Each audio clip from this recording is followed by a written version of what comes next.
am the God of your father, the God of Abraham, Isaac, and Jacob," was God's reply to Moses. Well, what does this signify? While God says He is a God of Abraham, Isaac, and Jacob, He reminds us how good He's been to them. The ways He took them, the marvelous ways in which He helped, and the ways in which they conquered life's challenges, the way He blessed them, the number of times they failed Him, yet how He got their back always.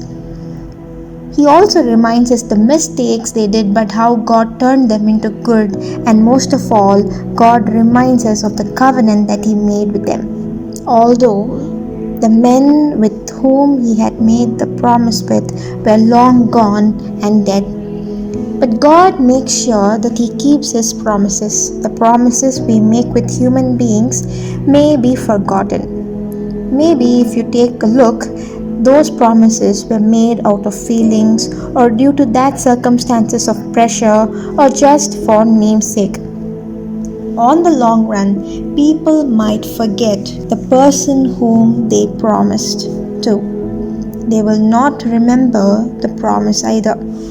But we serve a faithful God who remembers the promise He gave to our forefathers. Many of us are in a better place and status these days than our ancestors.